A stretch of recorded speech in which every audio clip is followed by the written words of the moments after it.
Welcome to GK GS with Manish sir.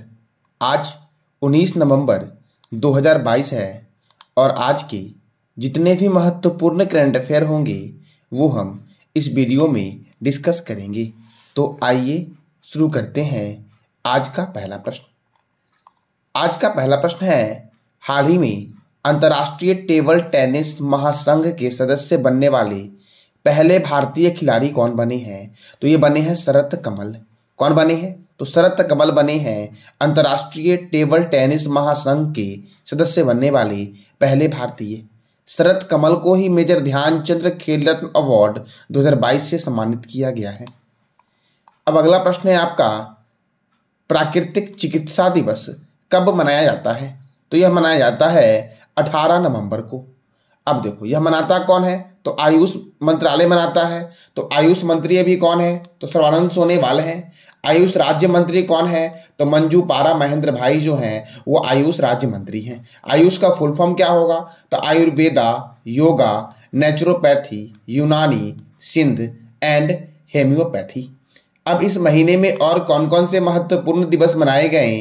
तो जल सप्ताह दिवस 1 से 7 नवंबर, विश्व सुनामी जागरूकता दिवस 5 नवंबर, शिशु संरक्षण दिवस 7 नवंबर, राष्ट्रीय कैंसर जागरूकता दिवस 7 नवंबर, विश्व रेडियोग्राफी दिवस 8 नवंबर, राष्ट्रीय कानूनी सेवा दिवस कब मनाया गया? तो 9 नवंबर को मनाया गया। शांति और विकास के लिए विश्व विज्ञान दिवस 10 नवंबर। साथियों, बताना है आपको कि विज्ञान दिवस कब मनाया जाता है। इसका जवाब देना है कमेंट बॉक्स में आपको कि विज्ञान दिवस कब मनाया जाता है। राष्ट्रीय शिक्षा दिवस 11 नवंबर, विश्व न्यूमोनिया दिवस 12 नवंबर, लोक सेवा प्रसारण दिवस 12 नवंबर को मनाया गया। विश्व दयालुता दिवस 13 नवंबर, विश्व मधुमेह दिवस 14 नवंबर, बाल दिवस 14 नवंबर। विश्व बाल दिवस कब मनाया गया? तो 20 नवंबर को मनाया जाता है विश्व बाल दिवस। अंतर्राष्ट्रीय सहिष्णुता दिवस 16 नवंबर को मनाया गया।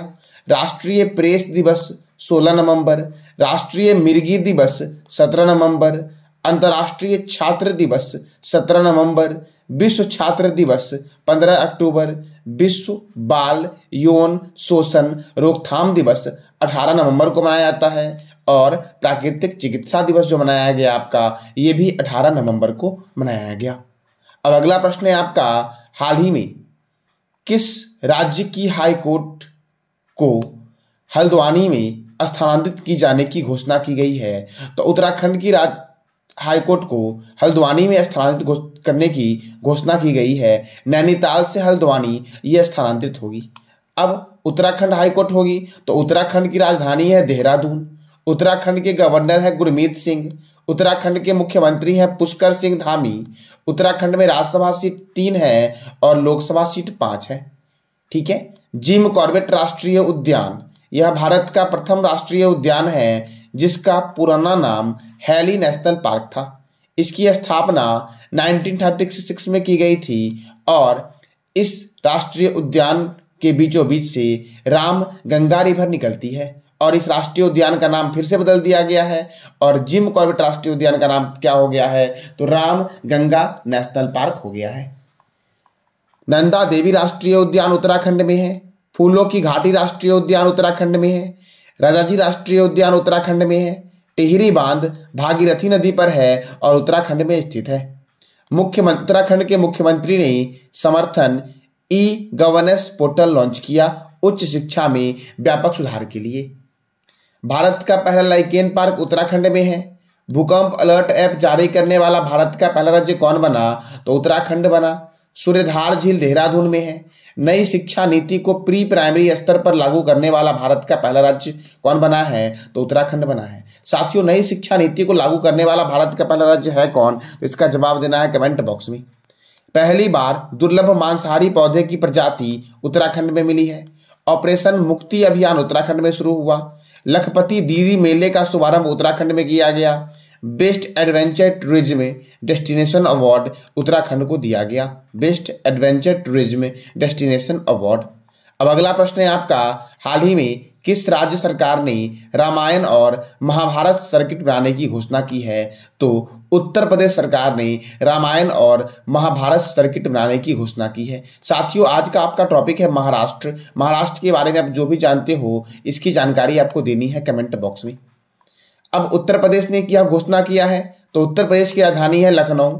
उत्तर प्रदेश के गवर्नर है योगी आदित्यनाथ, उत्तर प्रदेश के मुख्यमंत्री है योगी आदित्यनाथ। उत्तर प्रदेश के गवर्नर है आनंदीबेन पटेल। उत्तर प्रदेश में राज्यसभा सीट 31 है और लोकसभा सीट 80 है। दुधवा राष्ट्रीय उद्यान यूपी में है। बखीरा वन्यजीव अभ्यारण्य यूपी में है। पीलीभीत राष्ट्रीय उद्यान उत्तर प्रदेश। किथम झील आगरा में है और इसे रामसर स्थल में शामिल किया गया है। साथियों, भारत में भी वर्तमान में कितने रामसर स्थल हैं, इसका जवाब देना है कमेंट बॉक्स में आपको। धरा नामक एंटी भूमाफिया सॉफ्टवेयर यूपी ने विकसित किया। मिशन शक्ति कार्यक्रम महिलाओं के खिलाफ अपराध को रोकने के लिए यूपी ने शुरू किया। राष्ट्रीय जल पुरस्कार 2022 उत्तर प्रदेश को दिया गया। किसान की आय को दुगना करने के लिए पंचामृत योजना की शुरुआत उत्तर प्रदेश ने की। नाइट सफारी लखनऊ में शुरू हुआ और लखनऊ गोमती रिवर के किनारे है। और उत्तर प्रदेश में आपका रानीपुर टाइगर रिजर्व है जो भारत का 53वां टाइगर रिजर्व है, अर्थात भारत में 53 टाइगर रिजर्व है।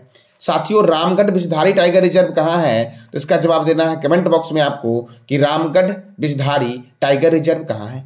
अब अगला प्रश्न है आपका, हाल ही में अब्बास मुत्तसीर का 80 वर्ष की अवस्था में निधन हो गया है। इनका संबंध किस खेल से है? देखो, अब्बास मुत्तसीर इनका 80 वर्ष की अवस्था में निधन हुआ है और इनका संबंध है बास्केटबॉल से। किससे है? तो बास्केटबॉल से। देखो, अब बास्केटबॉल से है तो बास्केटबॉल में खिलाड़ियों की संख्या है 5, वॉलीबॉल में 6 है और बेसबॉल में 9 है। कितना है? बास्केटबॉल में 5 खिलाड़ी होते हैं, वॉलीबॉल में 6 होते हैं और बेसबॉल में 9 होते हैं। साथियों, नेटबॉल में कितने प्लेयर होते हैं, इसका जवाब देना है कमेंट बॉक्स में आपको कि नेटबॉल में खिलाड़ियों की संख्या कितनी होती है।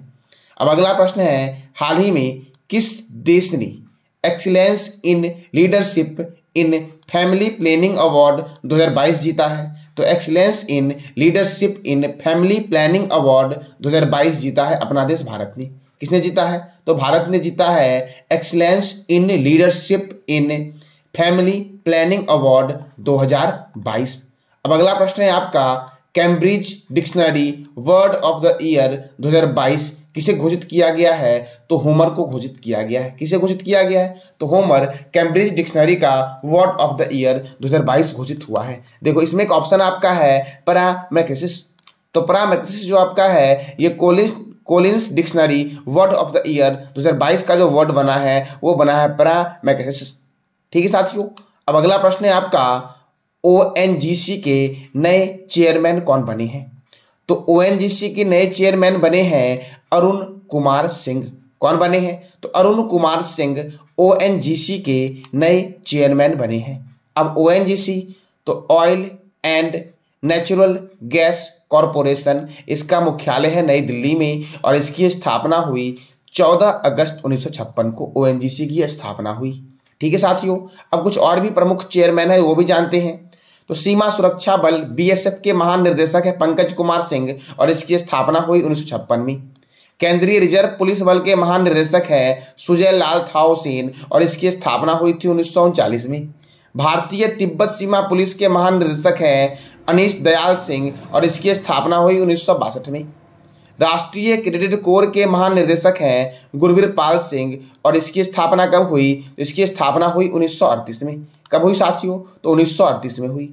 RPFS के महानिदेशक कौन है? तो RPFS के महानिदेशक हैं संजय चंद्रा। कौन है? तो संजय चंद्रा जो आपके हैं वो RPFS के महानिदेशक हैं। ठीक है साथियों। अब देखो, भारतीय तटरक्षक बल अर्थात ICG के 24वें प्रमुख कौन बने हैं? तो ICG के 24वें प्रमुख जो बने हैं आपके वो बने हैं कौन? तो BS पठानिया और ICG की स्थापना हुई 1977 में। CBSE के नए अध्यक्ष बने हैं कौन? तो निधि छिब्बर बनी है और CBSE की स्थापना जो हुई आपकी ये 1929 में हुई। एयर इंडिया के नए अध्यक्ष बने हैं L चंद्रशेखर और एयर इंडिया की स्थापना 1932 में हुई और इसका हेडक्वार्टर है मुंबई में। ऑल इंडिया लिमिटेड के MD एंड चेयरमैन बने हैं रंजीत रथ और ऑल इंडिया लिमिटेड की स्थापना हुई 1959 में। गेल के नए चेयरमैन बने हैं संदीप कुमार। कब कौन बने हैं? तो संदीप कुमार बने हैं गेल के नए चेयरमैन और इसकी स्थापना हुई 1984 में। गेल की स्थापना हुई कब हुई? तो 1984 में गेल की स्थापना हुई। ठीक है साथियों, मैंने कल आपसे पूछा था नवीन टेक्नोलॉजी के ब्रांड एम्बेसडर कौन बने हैं, तो ये बने हैं महेंद्र सिंह धोनी। कौन बने हैं? तो महेंद्र सिंह धोनी बने हैं। अब कुछ और भी ब्रांड एम्बेसडर हैं इंपॉर्टेंट वाले, जैसे कि फिनो पेमेंट बैंक के बने हैं पंकज त्रिपाठी, रियलमी के बने हैं के राहुल, गुड डॉट के बने हैं नीरज चोपड़ा, गेम्स 24x7 के ब्रांड एम्बेसडर बने हैं Hrithik Roshan, gaming app A23 और थम्सअप के ब्रांड एम्बेसडर बने हैं शाहरुख खान, एडिडास के ब्रांड एम्बेसडर बने हैं टेनिस खिलाड़ी मनिका बत्रा बनी है, और डाबर रेड पेस्ट के ब्रांड एम्बेसडर कौन बने हैं? तो डाबर रेड पेस्ट के ब्रांड एम्बेसडर बने हैं अमिताभ बच्चन। कौन बने हैं साथियों? तो अमिताभ बच्चन जो आपके हैं वो डाबर रेड पेस्ट के ब्रांड एम्बेसडर बने हैं। ठीक है साथियों, देखो फिर से सुपर फूड पिंटोला के ब्रांड एम्बेसडर बने हैं सुनील छेत्री, और मैक्स लाइफ के ब्रांड एम्बेसडर बने हैं रोहित शर्मा और रितिका सचदे। कौन बने हैं? तो रोहित शर्मा बने हैं और रितिका सचदे।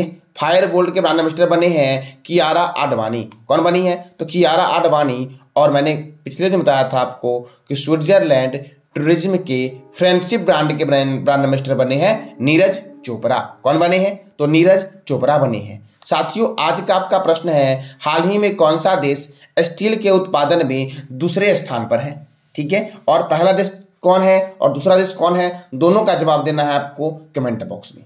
तो ये था आज का आपका महत्वपूर्ण करंट अफेयर। जानकारी अच्छी लगी हो तो लाइक करें, शेयर करें और सब्सक्राइब करें। धन्यवाद।